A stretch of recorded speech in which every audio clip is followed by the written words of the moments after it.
오늘 시간에는 참된 지도자의 4가지 조건이란 제목으로 함께 말씀을 나누기를 원합니다. 무더운 여름을 맞아 얼마나 고생이 많으신지요.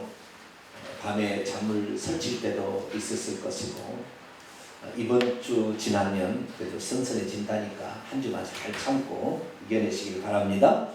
무엇보다도 하나님을 사랑해서 주님 앞에 나온 여러분들을 하나님께서 많이 위하시고 또 여러분을 진리 가운데 평강 가운데로 인도하실 줄로 믿습니다.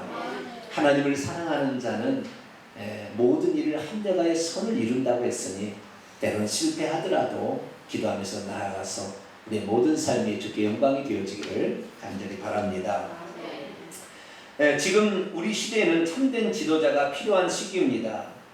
지도자가 어떤 결정을 내리냐에 따라서 한 나라의 흥망성쇠가 결정되기도 합니다.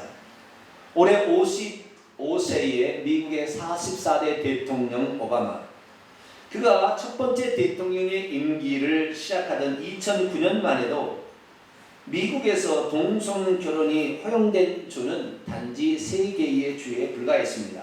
하지만 지금 어떻습니까? 지난 6월 26일 미국 연방법원이 대통령의 뜻에 따라 동성결혼법을 합헌으로 결정했습니다. 그래서 이제는 대놓고 미국을 욕되게 만들고 있습니다. 그는 미국은 더 이상 기독교 국가가 아니라고 선언했고, 동성결혼을 반대하는 기독교는 미국의 적이라고 선언했습니다. 앞으로의 미국의 앞날이 어떻게 될까요? 참된 신앙의 자유를 찾아 유럽에서 대서양을 건너와 신대륙에 정착하던 총도교의 신앙을 정면으로 뒤집는 대통령이 나올 줄을 누가 알았겠습니까? 그 해가 바로 2015년이 될 줄을 또 누가 알았겠습니까? 이제 그는 세상의 권력과 사탄의 앞잡이가 되어서 이제 이 나라, 이 전 세계를 그렇게 움직이려고 하고 있는데, 오바마의 임기도 1년 4개월 정도 남겨놓고 있습니다. 그 앞으로 어떤 결정을 내리고 또 그 나라에 어떤 비운이 찾아올지 참으로 두렵기도 하고 궁금하기도 합니다. 그러나 이러한 상황은 그 나라뿐만이 아닙니다. 우리나라도 마찬가지입니다. 한때 이명박 장로를 대통령으로 밀어주자고 하지 않았습니까? 서울을 하나님의 도시로 봉헌했던 서울시장의 그 모습을 믿고, 이제는 대통령이 장로가 되어서 제대로 할 수 있겠지 라고 하면서 대통령을 밀어주었습니다. 하지만 대통령의 임기가 시작된 지 4개월 만에 FTA, 미국과 FTA 한다면서 광우병 사태가 터졌습니다. MBC 방송국에서 미국산 광우병이 걸린 쇠고기를 먹으면 사람의 뇌가 스폰지처럼 되어서 죽는다고 보도했습니다. 전 국민은 경악했습니다. 그러다 보니 여중생에서부터 시작해서 모유병을 찬 아이를 태우고 오는 엄마 부대에 이르기까지 거의 100만 명의 인파가 광화문 앞에 모여서 데모를 했습니다. 미국산 수입 반대, 광우병 반대 외쳤습니다. 그러다가 한 1년쯤 지나니까 이명박을 끌어내리고 나라를 뒤집자 하면서 이명박 정부 퇴진 운동까지 서슴지 않았습니다. 그런데 지금 와서 생각해보면 이 모든 것이 새빨간 거짓말이었습니다. 미국에서 쇠고기를 먹고 인간 광우병에 걸린 사람 3억 인구 가운데 단 3사람이었는데, 그 3사람도 자국에 있는 쇠고기를 먹고 걸린 것이 아니라 영국에 가서 2명이 걸려갖고 왔고 사우디아라비아에 가서 걸려온 3명 뿐이었습니다. 그러자 몇 년이 지난 MBC는 파란색의 사과 정정 보도문 하나로 모든 것을 끝냈습니다. 결국에 미국산 쇠고기 광우병은 우리나라 사람이 미쳐서 날뛴 그러한 일만 저지르고 말았습니다. 그런데 그 일로 말미암아 이명박 정부는 꼼짝달싹을 하지 못했습니다. 광우병 사태가 발생했을 때 정확한 정보를 알아서 대응을 했더라면 이 나라가 요지경으로 변하지 않고 국민들과 연예인까지 광우병 소를 먹느니 청산가리를 먹겠다는 연예인까지 나왔으니까 하여간 그런 시대에 우리가 돌입하지 않았을 텐데, 대통령이 무능하면 나라가 이 모양 요꼴이 되는 것입니다. 나중에 광우병 사태가 왜 발생했는가 나중에 찾아냈는데, 그것은 이명박 정부가 그전 10년 동안 북한에 8조 4천억 원에 해당되는 북한의 원조를 했는데 그 원조를 끊는 바람에 제야단체 인사들이 모여서 국민의 소리라 하면서 들고 일어났던 것이 바로 이 수억 원을 들여서 전단지를 뿌려서 일을 자행한 것이죠. 하지만 그 뜨거운 맛을 보았던 이명박 정부는 시민들에게 꼼짝달싹하지 못했고 5년 동안 아무 일도 못하고 이렇게 지나가게 되었습니다.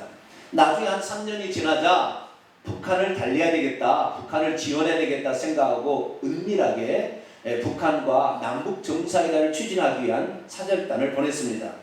그러나 2010년 4월 이 발표를 앞둔 며칠 전에 북한은 화폐 계획의 실패의 원인을 다른 곳에 돌리고자 천안함 폭파 사건을 일으켰습니다. 북한의 소용이 분명했지만 이명박 정부는 남북 정상회담을 앞둔 시점인지라 북한의 소용이 아니라고 언론에 그렇게 보도하게끔 유도했습니다.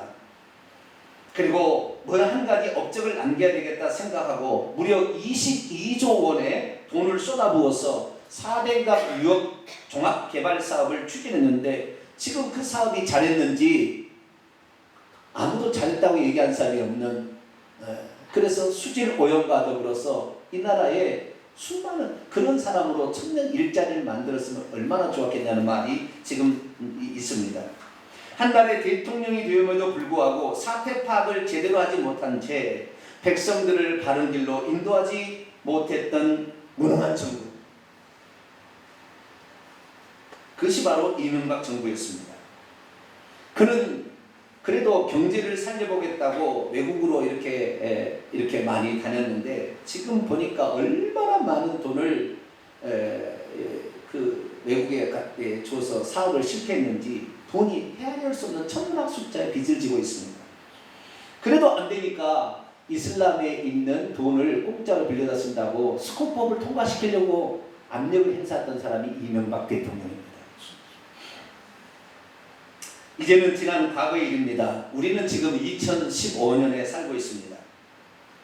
우리는 지금 대한민국의 최초의 여성 대통령이자 1987년 대한민국 헌법 개정된 이후에 최고의 득표율을 가진 대통령을 모시고 있습니다. 그분은 바로 박근혜 대통령입니다. 박근혜 대통령의 임기가 2017년까지니까 2년 4개월 정도 남겨놓고 있습니다. 그런데 지금 이 정부는 어떤 얘기를 듣고 있습니까? 밀실 인사, 편중 인사로 인해 인맥 관리가 도무지 제대로 되지 않는다라는 말이 많이 나오고 있고, 세월호와 메르스 사태를 겪으면서 정부의 위기 관리 대처 능력이 너무나 약하다. 뿐만 아니라 미국과 일본, 중국 등과의 외교 정책에 있어서도 제 목소리를 내지 못해서 끌려가고 있다라는 말이 많습니다. 잘못하면 우리나라도 서양 열강에 다시 한번 고래등 싸움에 새우등 터진다고 미국과 중국의 싸움에 일본과 곁들여서 나중에 치격이 되지 않겠나 걱정이 됩니다. 이 나라에 이제 흥망성쇠를 쥐고 있는 민족의 지도자, 나라의 지도자를 우리가 어떻게 생각하며 그리고 또 그를 위해서 무엇을 해야 되고 이 민족을 위해서 무엇을 해야 될까요? 이번 주 토요일이면 광복절이 찾아오게 됩니다. 나라를 위해서 다시 한번 생각해보고 우리가 하나님의 뜻을 찾고 그 앞에 나아갈 수 있게 되기를 바랍니다. 오늘 본문 말씀은 남유다의 13대 왕이었던 히스기야가 대제국 아수르의 침입을 앞둔 시점에 한 나라의 지도자로서 어떻게 대처했는지에 관하여 주신 말씀입니다. 나라가 위기에 처했을 때 백성이 뒤처자는 대체 어떻게 행동해야 하는 것일까요? 도저히 항거할 수 없는 대제국 30만 명의 어마어마한 군사가 지금 남유다를 쳐들어왔는데 몇천 명 안 되는 군사를 가진 히스기야는 과연 어떻게 해서 그 위기 난국을 극복할 수 있었을까요? 자기 나라의 군사력만으로서 위기를 대처할 수 없을 때 빨리 외교적 수완을 동원해서 주변의 강대국들의 도움을 요청해야 되는 것은 아니겠습니까? 파죽지세로 올라와 남유다에 견고한 요새 같은 46개 성읍을 단숨에 정복하고 이제 남은 하나의 성읍 예루살렘 성을 진군에 들어오게 있는 아수라 왕에게 가서 항복하고 무릎 꿇고 살려달라고 빌어야 되는 건 아니겠습니까? 그동안 어느 나라도 아수리에 대항하지 못하고 전부 다 멸망당했습니다. 그렇다면 남유다도 살기 위해서는 은금 배물을 갖다 주고 처자식들을 종으로 팔아서 목숨이라도 구걸해야 되지 않겠습니까? 대체 히스기야는 이러한 절대절명의 위기의 순간에서 어떻게 한 것일까요? 오늘 우리나라도 이와 비슷한 형국에 처해 있습니다. 이 나라가 이제 몇 년 안에 엄청난 소용돌이 가운데 휘말리게 될 것입니다. 그러면 어쩔 줄 몰라서 발만 동동 구르다가 언론 보도에 눈치만 살피며 이렇게 아무것도 못하는 무능한 정부의 그런 정체를 되밟아야 하겠습니까? 아니면 저 아프리카 대통령처럼 나라가 위기에 처하니까 자기만 살겠다고 헬기 준비시켜서 도망칠 궁리만 해야 되겠습니까? 오늘 본문 말씀은 BC 701년경 히스기야가 왕이 된 지 14년이 되던 해에 대제국 아수르 왕 사네립 왕의 공격을 받게 되었을 때 일어난 사건입니다. 잠깐 사진을 좀 보겠습니다. 대제국 아수르는 이때가 가장 세계 위에 뛰어난 강국을 형성했는데 이 사네립 왕 잘생겼죠? 사네립 왕의 궁전입니다. 하여간 이 나라의 니느웨 궁전에 대단한 궁전을 지었고 전 세계를 지배하는 신흥 강국으로 급부상하고 있었습니다. 이 사네립 왕이 남유다의 견고한 성읍 46개를 정복했는데 그 중에서 가장 큰 도시가 남유다의 라기스라는 도시였는데 이 도시도 단숨에 정복했습니다. 그때 이 라기스를 정복하고 이제 하나 남은 예루살렘 성을 향하여 그의 부하 랍사기를 보냈는데 랍사기 이렇게 얘기했죠. 이 세상 어떤 신이 우리 대왕 아수르의 손에서 벗어난 적이 있느냐? 이 세상 어떤 민족의 신이 우리 민족의 신으로부터 벗어난 적이 있느냐? 너희는 히스기야 왕이 하나님을 의지하면 괜찮다 말하는데 히스기야의 거짓말에 속지 말고 빨리 항복하라 이렇게 외쳤습니다. 히스기야가 그 말을 들었을 때 그는 어떻게 했을까요? 여러분이 그날 히스기야 왕이었다면 그 소리를 듣고 어떻게 했겠습니까? 아무리 믿음이 있다 할지라도 너무나 힘겨운 중과 부족의 전쟁 앞에서는 마음이 약해질 수밖에 없지 않을까요? 그럼에도 불구하고 히스기야는 그 모든 것 가운데 그는 믿음으로 하나님을 의지해서 이 모든 것을 극복하려고 했습니다. 그래서 그 히스기야 왕이 결국에 이 30만 명의 이 엄청난 적군들이 공격에 들어옴에도 불구하고 2만 5천 명의 그 적은 이 백성들을 모아서 군도 6천 명밖에 안 될 텐데 그걸 모아서 전쟁을 하게 된 사건이 바로 오늘의 사건입니다. 히스기야는 적국의 항복 선언 종용에 대해서 어떤 생각을 가지고 있었을까요? 히스기야는 25세의 나이에 남유다의 13대 왕이 됩니다. 그는 어렸을 때 자기 할아버지가 나라를 통치하는 것을 보았고 자기 아버지가 나라를 통치하는 걸 보았습니다. 그의 할아버지는 요담 왕이었는데 요담 왕이 나라를 다스릴 때 나라는 견고했습니다. 왜냐하면 그 요담이 자기 할아버지 히스기야의 증조 할아버지였던 우시야 왕을 따라 여호와의 보시기에 정직히 행하였기 때문입니다. 사실 남유다 제국 가운데 가장 안정되고 광활한 영토를 차지하며 그 나라를 태평성대를 이루게 한 왕은 우시야 왕이었습니다. 그 우시야 왕은 하나님의 종 스가랴의 선지자의 말을 듣고 하나님을 잘 섬겼습니다. 그랬더니 하나님께서 그 나라에 복을 주셔서 주변의 여러 나라를 복속시켜서 그 나라들이 조공을 바칠 정도였습니다. 요담이 그 뒤에 왕이 되었지만 이 요담도 마찬가지로 하나님을 의지하고 하나님을 찾았습니다. 그랬더니 결국에 하나님께서는 그의 할아버지 왕국도 복을 주었습니다. 요담은 하나님의 말씀에 따라 여호와의 전에 윗문을 건축하고 성벽을 많이 증축했으며 망대를 세워 나라를 보수했습니다. 한때 암몬 자손이 쳐들어왔지만 암몬 자손을 찾아가서 그들을 무찌름으로 말미암아 그들이 매년마다 은 100달란트와 밀과 보리의 1만 고루라는 어마어마한 양의 곡물을 조공으로 바칠 정도였습니다. 그런데 자기의 아버지 히스기야 왕의 아버지 아하스 왕 때는 정반대로 바뀌었습니다. 상황이 역전되었습니다. 아하스 왕은 어찌된 영문인지 하나님을 의지하지 않냐고 우상을 들여왔습니다. 바알의 우상을 부어 만들고 하나님의 성전을 폐쇄시키고 그리고 성전 마당에다는 이 우상의 제단을 만들고 기드론 골짜기 또 흰돔의 골짜기에는 이 외국에서 들어온 신상을 만들고 그 앞에서 분향하고 심지어 살아있는 자식을 불 가운데로 지나게 하면서 태워서 바치는 제사까지 서슴지 않았습니다. 그랬더니 하나님이 어떻게 안 좋았습니까? 하나님께서 그 나라를 다른 나라에 팔아버렸습니다. 결국 어떻게 되었습니까? 아람 나라의 르신이 북이스라엘 위쪽에 있는 나라가 이 북이스라엘 남유다를 쳐들어왔습니다. 그 아람 나라는 늘 남유다와 적대 관계에 있었던 북이스라엘과 손을 잡고 북이스라엘 베가 왕과 더불어서 남유다를 진격해 들어왔는데 이때 남유다는 용맹스러운 군사 12만 명이 그날 죽었습니다. 그리고 무려 처자식이 20만 명이 끌려서 종으로 팔려가게 되었습니다.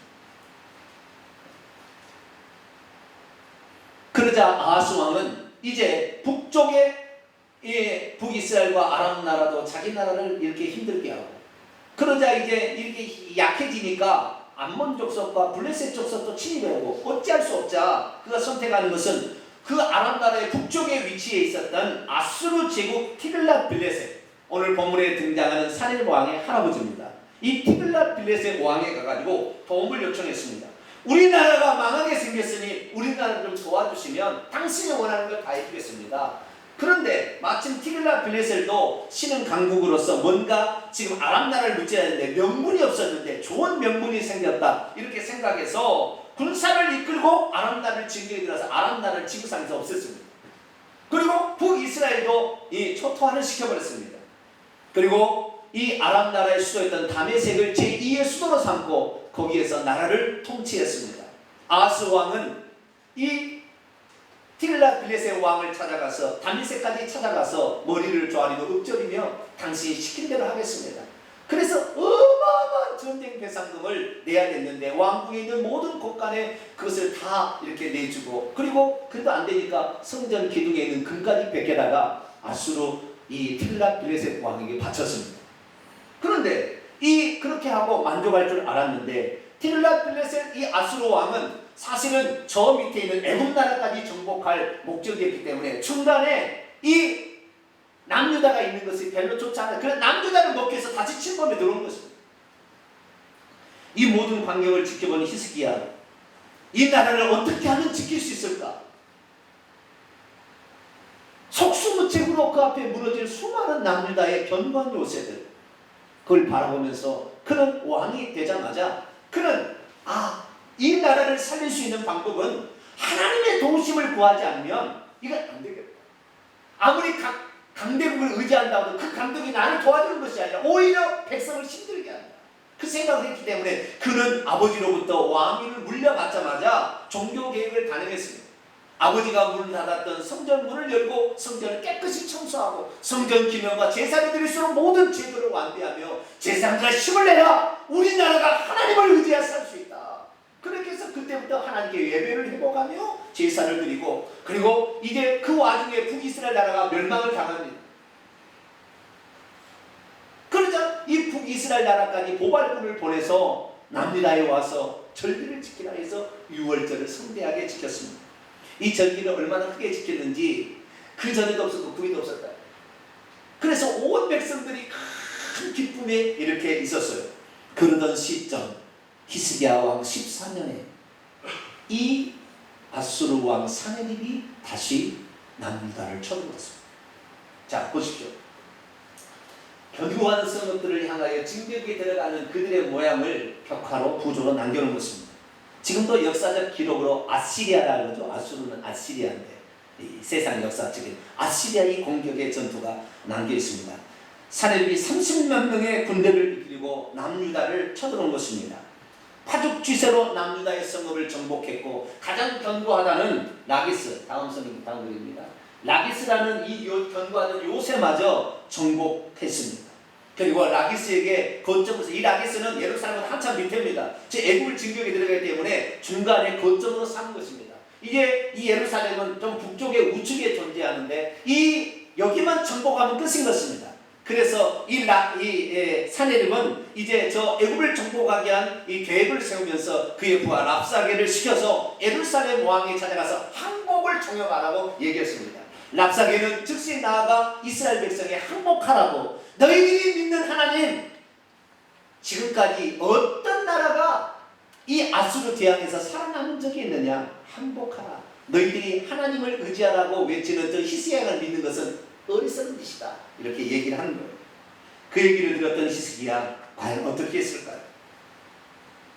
그 히스기야가 했던 일이 오늘 본문 말씀에 나와 있는데 딱 4가지를 했습니다. 이 4가지는 위기에 처한 나라를 구하기 위한 지도자의 4가지 덕목이 아닐까 싶습니다. 첫 번째입니다. 2절 3절을 보겠습니다.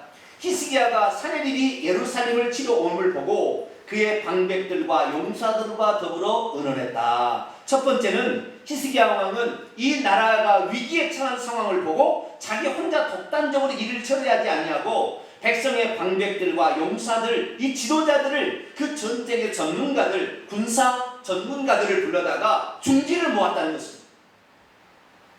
잠언 24장 5절 6절 보면 지혜 있는 자는 강하고 지식 있는 자는 힘을 더하나니 너는 전략으로 싸우라. 승리는 지략의 많음에 있다 그랬습니다. 히스기야 왕은 자기 혼자 이 중체된 문제 앞에 결정하는 것이 아니라 먼저 이 방면에 잘 알고 있는 사람들, 전문가들을 불러다가 어떻게 할 것인가 전략 회의를 했다는 것입니다. 우리나라의 대통령 보면은 대통령이 되기 전에는 다 여야를 막론하고 가서 내가 도움을 구하겠다. 그러나 단 한 번 대통령도 여야를 넘나들어서 그렇게 얘기하지 않더라고요. 무슨 자존심이 그렇게 센지. 대통령이 전체를 다 아는 것입니까? 잘 몰라요. 전문가들, 그 방면의 전문가들 정말 여야를 남용해서 다 불러다가 얘기를 하면 얼마나 가장 좋은 방안이 나오겠어요. 일본이 지금 우리나라를 개무시하고 있습니다. 저 일본은 가만 놔둬도 되겠습니까? 일본도 약점이 있을 텐데. 미국이 우리나라에 압력을 행사하고 있습니다. 동성애법 통과시켜라. 그럼 미국은 이제 하나님을 버린 나라이기 때문에 그 나라 따라갈 수 없습니다. 지혜가 필요하고 전략이 필요한 거예요. 이 나라의 대통령이 그런 지혜를 모을 수 있기를 원합니다. 두 번째는 실제적으로 예루살렘 성을 보호하기 위한 모든 만반의 준비를 했다는 것입니다. 3절 하반절부터 6절 보면 성 밖의 모든 물구멍을 막고자 했다. 백성들이 많이 도와서 물구멍과 땅 위로 흘러가는 시내를 막았습니다. 잠깐 여기 지도를 한번 보겠습니다. 남유다는 이 예루살렘 성읍만 남겨두고 있는데 이 예루살렘 성읍은 공격해서 전쟁에 이르는 게 아니라 얼마나 견디느냐가 전쟁의 관건이에요. 적을 공격하다가 식량 떨어지면 가야 되는 것입니다. 그러니까 이 성을 보호해야 되는데 이 성이 예루살렘 성이 여기 당시에 다윗성이 있는데 이 성에 바깥에가 물 근원이 있어요. 이 기온샘이라는 샘이 있는데 이 참 남유다 예루살렘은 특이한 곳입니다. 왜냐하면은 높은 고지대에 이 예루살렘이 있는데 이 예루살렘의 고지대에 물이 거꾸로 올라와서 솟아올려요. 압력에 의해서 올라오는 거예요. 신기한 점이에요. 그래서 이 물이 기온샘에서 이렇게 솟아오르는데 이 물을 성 안에 들어서 이제 물을 먹고 살아야 돼요. 그런데 이 성 밖에 있는 거예요. 그러니까 전략회의를 했더니 여기다 독약을 풀면 우리 죽습니다. 그러니 여기를 안 보이게 위장을 해야 됩니다. 그래서 이 히스기야 왕이 그 얘기를 듣고 맞다. 그래가지고 이 수로가 바깥에 또 수로가 있어요. 이 바깥에 수로가 있는 이거 다 보이는 거예요. 보이는 거. 이 수로를 다 덮어요. 그리고 이 기온샘을 덮은데 지금 보니까 11m를 덮어버렸어요. 안 보여. 진짜 나는 못 찾아냈어요. 그리고 대신 이 땅 밑에다가 지하에 수로를 팝니다. 수로를 533m라는 지하에 수로를 파서 물을 드는데 이걸 히스기야 터널이라고. 무려 7개월에 걸쳐서 이 죽기를 각오하고 이 터널을 파서 물 공급을 이렇게 만듭니다. 그리고 성벽을 보수합니다. 다음 장면입니다. 성벽을 이중 성벽을 만듭니다. 하나의 성벽으로는 약하기 때문에 이중 성벽을 치고, 그리고 이 군사들로 하여금 방패를 만들게 하고 저기 지금 가까이 오지 못하던 화살을 많이 준비케 합니다. 그러면 왜 이렇게 이 기간이 있었냐? 바로 쳐들어오지 아니하고 이 사내립이 저 애굽을 치기 위한 모든 이걸 정신을 쏟고 있었거든요. 그래서 2년 동안 이렇게 2년 동안을 그 라기스에서 주둔해 있었던 거예요. 그래서 2년 안에 이 하나님 은혜죠. 이 2년 안에 모든 만반의 준비를 다 한 것이죠. 많은 사람들이 생각합니다. 내가 공부 잘하면 기도만 많이 하면 되는가?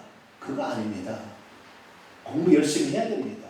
전쟁에 승리하기 위해서는 대비책을 세워야 되는 것이지 가만히 있어서 기도만 한다고 되는 것이 아닌 것이죠. 하나님은 우리 인간의 노력을 보시는 것입니다. 그런데 어떤 사람은 기도만 한다고 했는데 그거 아닙니다. 히스기야는 이 예루살렘을 보호하기 위한 모든 조치를 다 이렇게 했던 것입니다. 우리나라도 마찬가지입니다. 전략만 있으면 안 됩니다. 매뉴얼을 만들어서 이 전략을 성취시키기 위한 무슨 계획을 세워서 착착착 진행해 나가야 되는 것이에요. 그래서 어떤 일이 닥치면 그때 딱 나가야지. 지금 메르스 사태부터 어떻게 할지도 몰라서 이 장관이 이 병원을 그냥 얘기하지 않고 감초를 바라면 이 나라가 온통 쑥대밭이 되게 이렇게 만들어서는 안 되는 것이죠. 이 나라의 대통령이 이 전략뿐만 아니라 정확한 위기관리 매뉴얼을 잘 만들고 세계 정세를 바라보는 매뉴얼을 만들어서 갈 수 있기를 원합니다. 세 번째는 대제국 아수르 왕의 군대 장관인 랍삭의 항복 종영의 말을 듣고 흔들리는 백성들을 성문앞 광장에 모으고 그들을 위로하고 격려하는 말을 했다는 것입니다. 저는 이게 아주 중요하다고 봅니다. 한 나라의 대통령이, 한 나라의 지도자가 백성을 잘 이끌려 하면 백성들의 마음은 다 가지각색입니다. 다 이 생각이 맞고 저 생각이 맞을 수 있어요. 그러나 여기에 지금 이 상황에서 가장 중요하고 가장 확실한 방비책은 이것입니다. 이것은 내가 생각하는 것이 아니고 온 방면의 전문가들이 여러분 테스크포스를 정해서 이렇게 만든 법이니 여러분들이 좀 힘들더라도 여기를 따라와 주십시오. 만약에 이것을 우리가 놓치게 되면 이 나라는 망하게 되면 당신 자녀들은 폐허가 된 땅을 물려야 되니까 이 나라를 살립시다라고 대국민 연설을 잘해야 되는 거예요. 형식적으로 무슨 원고 읽듯이 이렇게 가지고 백성의 마음을 사로잡겠어요. 대통령이 피를 토하고 나는 연설할 수 있기를 원합니다. 이 나라를 살리기 위해서 우리가 지금 미국과 이제 중국이 이 싸우게 될 텐데 이 여기서 어떻게 지금 해야 될지 이 나라 이렇게 나가야 됩니다. 그 말할 수 있는 대통령이 될 수 있기를 원합니다. 마지막으로 그는 이게 가장 더 중요한 것입니다. 그는 20절에 보니까 인간의 모든 능력 위에 계시는 하나님 앞에 나아가서 기도했다는 것입니다. 아무리 인간의 능력이 뛰어나고 좋은 방비책을 가졌다 할지라도 어떤 일이 어떻게 터질지 알 수가 없습니다. 그렇기 때문에 우리는 전능하신 하나님을 의지해야 합니다. 그래서 이 히스기야 왕은 당시에 하나님의 종으로 쓰임받고 있는 이사야 선지자를 찾아가서 말했습니다. 우리나라를 위해서 기도해 주십시오. 주의 종에게 기도를 부탁합니다. 그리고 히스기야 자신도 이 나라를 살릴 수 있는 방법은 하나님밖에 없으니 우리 아버지가 다른 나라 의지하다가 오히려 조금만 바치고 괴로움을 당했으니 이제는 그러지 아니하고 나는 하나님을 의지하니 하나님이여 이 나라를 보호하여 주옵소서. 그는 하나님을 찾아 기도했어요. 열왕기하 19장을 보니까요 그가 드렸던 기도가 나옵니다. 그 기도의 내용을 보면 이렇습니다. 그릇들 위에 계신 이 전능하신 여호와여, 당신만이 천하만국의 오직 유일한 왕입니다. 다른 나라는 거짓 신들이었기 때문에 아수르의 제국도 지킬 수 없었지만 우리 하나님은 살아계신 하나님이고 우리 하나님은 우리의 기도를 응답해 주시는 하나님이기 때문에 나는 하나님을 믿습니다. 반역하고 하나님을 조롱하는 저 아수르 제국으로부터 우리나라를 지켜주시고 저 나라를 멸하여 주옵소서. 그렇게 기도했어요. 성경에 부르짖어 기도해 피를 토하는 마음으로 하나님께 그렇게 기도를 하는 거예요. 그랬더니 하나님이 어떻게 했습니까? 하나님께서 그 히스기야의 기도를 들었습니다. 할렐루야. 그 히스기야의 기도를 들었어요. 그래가지고요, 그 히스기야의 기도가 끝나는 그 다음날 보니까 라기스에 주둔하고 있던 그곳에 하나님의 역사해가지고 하루아침에 18만 5천 명이 전염병으로 쓰러져 버렸어요. 급성 전염병이 발생. 이건 성경의 기록은 아니고 역사의 기록에 나와요. 비문에 나와요. 성경에 그냥 18만 5천 명이 신체로 발견됐다 이렇게만 나오는데 실제는 뭐예요? 급성 전염병이 그날 맞춰서 툭툭툭 떨어져가지고 그 많은 병사 18만 5천 명이 싹이 죽었어요. 하루아침에 죽었어요. 사리립 왕은 너무나 깜짝 놀랐는데 또 소문을 들어요. 무슨 소문을 들어서 안 되겠다. 지금 이제 18만 5천이 아마 애굽에서 쳐들어난 소문을 들었던 것 같아요. 그래서 빨리 도망가야 되겠다고 자기 나라로 도망을 갔는데 도망가자 자기 아들 2명의 아들이 니스록에서 경배하는 사리립 왕의 목을 쳤어요. 그래서 아수르는 그때부터 내리막길을 가고 바벨론이 등극하게 됩니다. 사랑하는 성도 여러분, 믿음이 무엇입니까? 한 나라의 지도자가 어떤 일을 결정해야 되는 것입니다. 중과 부족의 위기 상황에 처했을 때 백성들의 눈치만 살피고 여론의 눈치만 살피는 그것이 믿음 있는 사람입니까? 자기 생각만 옳다고 혼자 독단적으로 결정하는 것이 이것이 정말 유능한 지도자입니까? 유능한 지도자는 전문가들을 쓸 줄 아는 사람이어야 합니다. 우리나라에 유능한 사람이 한둘이 아닙니다. 얼마나 많은 사람이 있는지 몰라요. 대통령이면 그런 사람을 불러다가 얼마든지 여야를 남론하고 데려다가 써야 되지 않겠습니까? 그래서 방비책을 만들고 매뉴얼을 만들고 앞으로 어떻게 사태가 진행되는가를 잘 준비하고 백성들에게 이 나라를 위해서는 조금 어려움이 있습니다. 참아주십시오. 이 나라가 과거에 저 중국에 일본에 당해야 되겠습니까? 미국을 이제 우리 도울 수 없습니다. 우리나라를 살릴 수 있는 길은 이 길입니다. 그렇게 외칠 수 있는 지도자 되기를 원합니다. 우리들은 뭐 해야 될 것이냐? 우리들은 그런 지도자가 될 수 있도록 기도해야 될 것입니다.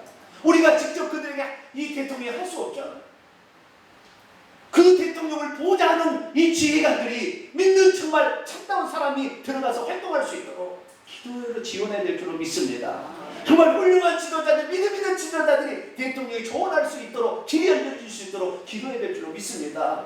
대통령이 정말 진실성 있게 공약하는 거 백성들에게 얘기하고 그리고 실제로 그거 이루어지게 되면 우리가 이런 고생을 했더니 이런 보람이 있습니다. 이런 결과가 나왔습니다. 국민 여러분 다시 한번 힘을 모읍시다. 그렇게 정말 실천할 수 있는 지도자가 될 수 있도록 기도할 수 있기를 바랍니다. 그리고 이 대통령은 정말로 하나님을 찾는 주의 종들에게 기도를 부탁해야 돼요. 나라가 위험합니다. 북한은 2015년 요 한 해 뭔가 하려고 하고 있어요. 우리는 정말로 지금 위기 상황에 있어요. 그래서 이 예수 믿는 사람들, 하나님을 모르는 사람들은 자기 마음대로 생각해요. 다 뒤에서 돈 이거 얻기 위해서 하는 거. 우리는 그게 아니잖아요. 정말 진심에 우리는 나와서 기도할 수 있잖아요. 이제 8.15 광복절을 앞두고 있는 우리 시점에 이제 기도할 때마다 꼭 이 나라와 그리고 민족을 위해서 그리고 이 나라의 대통령을 위해서 적어도 2, 3분 동안 꼭 기도하셔서 이 나라를 위기 상황에서 구해내고 미국이 쇠퇴한다 할지라도 끝까지 하나님의 복음을 가지고 세계 열방들에 가서 복음을 전할 수 있는 그런 나라가 될 수 있도록 이 나라에서 꼭 기도해주는 저와 여러분이 되시기를 간절히 바랍니다. 기도하겠습니다. 거룩하신 아버지 하나님, 미국이 아니었다면 우리나라가 한때 없어질 뻔했는데 우리나라의 선교사를 파송해서 하나님을 알게 된 미국이 하나님을 버리고 갔으니 우리가 의지할 데가 없습니다. 중국을 의지하자니 중국은 공산당이고 주여, 그러나 이 중국에서 지금 기독교인들이 일어나고 있는데 이 나라와 그리고 중국에 일어나고 있는 이 기독교인들로 말미암아 마지막 시대에 복음이 전파될 수 있기를 소망합니다. 그러기 위해서 이 나라가 튼튼해야 되는데 이 나라의 대통령을 위해서 우리가 기도하지 않는다면, 미국에 넘어가면 이 나라는 이제 동성애법으로 기독교인들이 살아남지 못하면 누가 이 나라를 위해서 기도할 수 있겠습니까? 하나님, 이 나라를 참으로 살아가는 주의 종들, 이 나라를 참으로 살아가는 성도들이 기도할 수 있도록 동성애법 통과되지 않게 하여 주시고, 이 나라의 대통령이 정말 살아계신 하나님을 알아서 하나님 앞에 돌아오게 하시며 유능한 지도자를 잘 써서 위기관리 매뉴얼을 잘 만들어서 이 나라를 잘 이끌어갈 수 있도록 도와주시옵소서. 우리 주 예수 그리스도의 이름으로 기도하옵나이다. 아멘.